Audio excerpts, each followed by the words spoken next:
Hello दोस्तों, welcome to back my channel. मेरे channel पर आपका एक बार फिर से स्वागत है।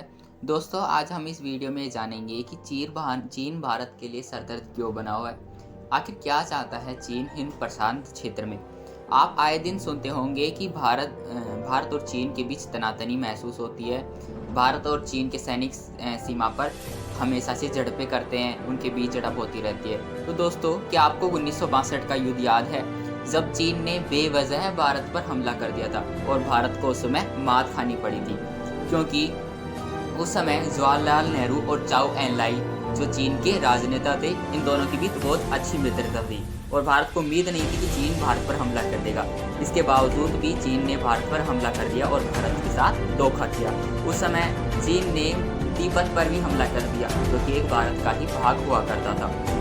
तो दोस्तों, इस युद्ध में भी हमको हार खानी पड़ी थी, क्योंकि भारत ने उस समय कोई तैयारी नहीं कर रखी थी और चीन ने पूरी तैयारी से भारत पर हमला कर दिया। और भारत के जो दो हिस्से थे, अक्साई चीन और अरुणाचल प्रदेश का कुछ हिस्सा, इन दोनों पर अपना कब्जा जमा लिया। उसी के बाद से भारत और चीन के बीच तनातनी महसूस होती है। तो इन दो क्षेत्रों को आप देख रहे होंगे, अक्साई चीन जो कि जम्मू कश्मीर में, और अरुणाचल प्रदेश का, जिसे पहले नेफा भी कहा जाता था। इन दो क्षेत्रों पर अपने अधिकार जमाता है चीन, और इन दो क्षेत्रों पर हमेशा चीन की निगाहें बनी रहती है और वो इन क्षेत्रों पर ही भारत के साथ तनातनी करता रहता है। तो दोस्तों, हम इस वीडियो में यही देखेंगे कि भारत और चीन के बीच क्या समस्या है और क्यों वो समस्या दूर नहीं हो पा रही है। तो आपको पता होगा कि चीन हमेशा से अरुणाचल प्रदेश को अपना क्षेत्र बताता है। वो चाहता है कि अरुणाचल प्रदेश का क्षेत्र हमारे पास हो। आप ये जो पिंक कलर की लाइन देख रहे हैं, जो ऑरेंज कलर की लाइन देख रहे हैं, ये LAC है। इसकी फुल फॉर्म है land line of actual control, जिसका वास्तविक नाम है मैकमोहन रेखा। ये भारत और चीन के बीच की रेखा है, जो कि एक ब्रिटिश अधिकारी थे मैकमोहन, उन्होंने निर्धारित की थी। उन्हीं के नाम पर ये रेखा पड़ी। लेकिन चीन इस रेखा को नहीं मानता। वो कहता है कि ये हमारी रेखा अभी तक, हमारी लाइन निर्धारित नहीं है। इसलिए ये बात हमेशा से भारत और चीन के बीच तनातनी महसूस करती है, क्योंकि चीन इस क्षेत्र को अपना पूरा अधिकार जमाता है और वो कहता है कि भारत का कुछ क्षेत्र हमारा है, उस पर भारत अपना अधिकार ना जमाए। इसलिए हमेशा से ये तनातनी बनी रहती है। और चीन क्या चाहता है कि भारत उसके किसी भी मामले में बीच में ना आए, किसी भी मामले में उसके साथ ना आए। और इसी के बीच आप आए दिन खबर में सुनते रहते होंगे कि लद्दाख की जो इलाका है, अक्साई चीन जहाँ पर है, वहाँ पर धीरे धीरे चीन अपना और पांव आगे बढ़ा रहा है, क्योंकि उस क्षेत्र से वो संतुष्ट नहीं है। वो चाहता है कि पूरा जम्मू कश्मीर उसका हो जाए और थोड़ा सा इधर से भी वो सिक्किम को, अरुणाचल प्रदेश को अपना क्षेत्र बना ले।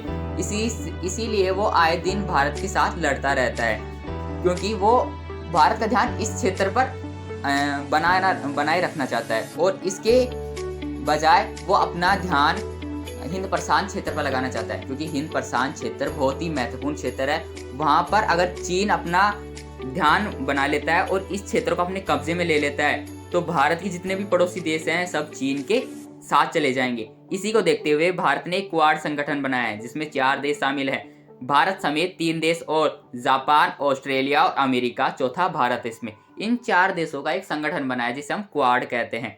क्वाड का मतलब होता है चतुर्भुज, यानी कि 4 क्षेत्र में अलग अलग ये 4 देश। इनका उद्देश्य यही है कि हिंद प्रशांत क्षेत्र में बढ़ती हुई चीन की ताकत को रोकना, क्योंकि चीन हमेशा से ये दबदबा करता आया है कि हिंद प्रशांत क्षेत्र उसका है। और इस हिंद प्रशांत क्षेत्र में जो आप भारत के नीचे का जितना भी क्षेत्र देख रहे हैं, आस पड़ोस का, ये क्षेत्र भारत का है और भारत के जो समीप देश है, इन देशों का है ये। और अमेरिका भी चाहता है कि अगर चीन का कब्जा इन क्षेत्र पे हो गया तो उसके सारे जो देश है पड़ोसी, वो उसी के क्षेत्र में आ जाएंगे और वो बहुत ही महत्वपूर्ण संसाधनों को अपने कब्जे में ले लेगा, कि इस क्षेत्र में बहुत पेट्रोलियम संसाधन है, खनिज है। इसलिए चीन की हमेशा से ये नीति रही है कि वो भारत का ध्यान भटकाए और इस क्षेत्र पर अपना कब्जा कर ले। चीन की एक चाल क्या है कि वो भारत के पड़ोसी देश जो जितने भी है, उनको अपने कर्जे के जाल में फंसाता है। उनको कर्जा दे के उन्हें बहुत बुरी तरह से तबाह कर देता है। जैसे आपने अभी श्रीलंका का मामला देखा होगा। श्रीलंका को चीन ने बुरी तरह कर्जे में फंसा दिया है और वो इतना कर्जे में फंस चुका है कि अब उसका विश्व भी उसकी मदद नहीं कर पा रहा है और वहाँ पे इतनी महंगाई बढ़ चुकी है जिससे कि चीन को भी अब फायदा हो रहा है, क्योंकि वो चीन पर ही तरस खा रहा है। इसलिए भारत की भी ये हमेशा से यही रहती है कि अगर उसके पड़ोसी देशों को अगर धीरे धीरे चीन ऐसे ही जाल में फंसा लेगा तो भारत के लिए ये बहुत ही नुकसानदेह साबित होगा। क्योंकि आए दिन कुछ दिनों पहले हाल ही में आपने ये सुना होगा कि जो श्रीलंका का बंदरगाह है हम्बनटोटा बंदरगाह, वहाँ पर चीन ने अपना जहाज भेज दिया था। वहाँ पर चीन उस जहाज को रखना चाहता था, क्योंकि चीन ने श्रीलंका को कर्जा दे रखा था। अब उसके पास एक ये भी रास्ता था कि वो हम्बनटोटा बंदरगाह पर अपना कब्जा कर ले। ये आप मैप में देख रहे होंगे, हम्बनटोटा बंदरगाह बिल्कुल श्रीलंका के बिल्कुल नीचे तट पर है। और ये बंदरगाह बहुत ही महत्वपूर्ण है, क्योंकि विदेशी व्यापार जितना भी होता है श्रीलंका का यहीं से होता है।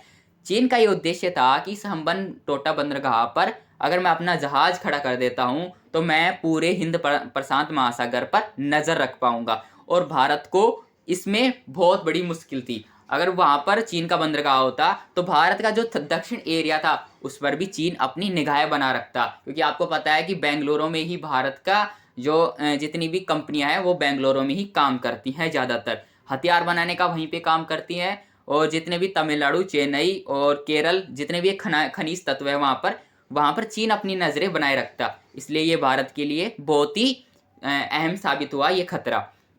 इसलिए भारत ने अमेरिका की भी मदद ली इस मायने में। फिर वहाँ से कुछ दिनों बाद चीन ने अपना जहाज हटा लिया, क्योंकि भारत ने श्रीलंका को कहा कि ये जहाज तुम हटा दो वरना हम तुम्हारे साथ कोई भी व्यापार नहीं करेंगे। इसलिए हमेशा से भारत और चीन के बीच में रिश्तों की खराबी की वजह यही है कि चीन कभी भी भारत से अच्छे संबंध रखना ही नहीं चाहता। वो हमेशा से भारत की भूमि पर नज़र बनाए हुए रखता है। तो दोस्तों, इन संबंधों में आपका क्या कहना है कमेंट में ज़रूर बताइए। और अगर इसके पीछे आपको और कुछ कहना है इसमें तो आप बता सकते हैं। और वीडियो को पसंद आई तो वीडियो को लाइक कीजिए। मिलते हैं अगले नेक्स्ट वीडियो में, तब तक के लिए बाय, जय हिंद।